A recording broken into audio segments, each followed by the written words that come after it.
Piece plan fail होते ही news वाले फिर से चालू हो गए हैं कि बस अभी वॉर होने वाली है, नेतन्याहू कल ही अटैक करने वाले हैं, ट्रंप इनके घर पे जाके बम फोड़ने वाले हैं। आप एक बार न्यूज़ चैनल उठा करके देखो। But what is the reality? इतना देर युद्ध चलने के बाद ईरान के पास भी एक फटीग जेन्युइनली आ गया है। उनको भी पैसा चाहिए, इनपुट चाहिए, तो वो चाह रहे हैं कि ठीक है, पीस वार्ता फेल हुई है ना, बट 2 वीक का ये जो पॉज है, इस पॉज के बीच में वो डेफिनेटली चाहेंगे ज्यादा से ज्यादा तेल बेचना एंड स्टेट ऑफ हॉर्मोज से ज्यादा शिप या टैंकर जो भी है वो सब पास हो एंड उनके पास पैसा कलेक्ट, एंड उस पैसे का इस्तेमाल ऑफ कोर्स वो यूज कर सकते हैं अपने आप को रीअसेंबल करने में, और करेंगे ही करेंगे, कोई भी कंट्री करती है। बट इसका मतलब ये नहीं कि कल के कल अब बस वॉर चालू हो जाएगा। सो ये सारी न्यूज़ को अगर आप फॉलो करोगे, जस्ट ट्रस्ट मी, आप कभी भी इन्वेस्टेड नहीं रह सकते। आपको हर दिन यही मन करेगा कि let's exit, let's exit, let's exit. But आपके ट्रस्ट के लिए मैं एक बार बता दूं कि कुछ भी गड़बड़ नहीं हुआ है, वरना आईपीएल बंद हो गया होता, वरना सब लोग घर पे बैठ गए होते। बट सिचुएशन जैसे ही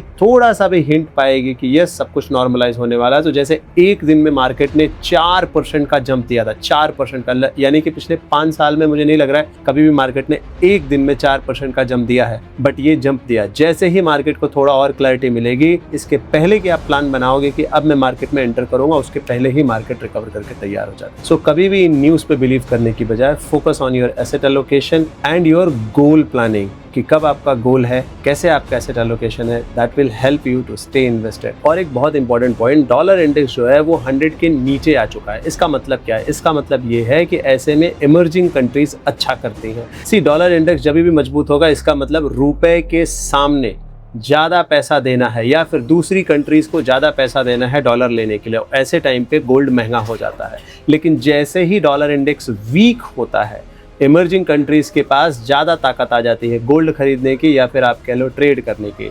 2003 से 2007 के बीच में डॉलर इंडेक्स लगभग 70 से 90 के बीच में घूम रहा था। ऐसे में इमर्जिंग कंट्रीज़ ने बहुत अच्छा रिटर्न दिया था। एंड कुछ ही समय पहले डॉलर इंडेक्स 100 के ऊपर था, तो ऐसे में इमर्जिंग कंट्रीज़ ने उतना अच्छा रिटर्न नहीं दिया था। अब फिर डॉलर इंडेक्स 100 के नीचे जा रहा है। इसका मतलब ये हो सकता है कि इमर्जिंग कंट्रीज़ अच्छा परफॉर्म करें, या फिर मेटल्स या गोल्ड आप कह लो अच्छा परफॉर्म करने के चांसेस ज़्यादा है। याद रखो, कुछ भी गारंटी नहीं है, बट चांस ज़्यादा है।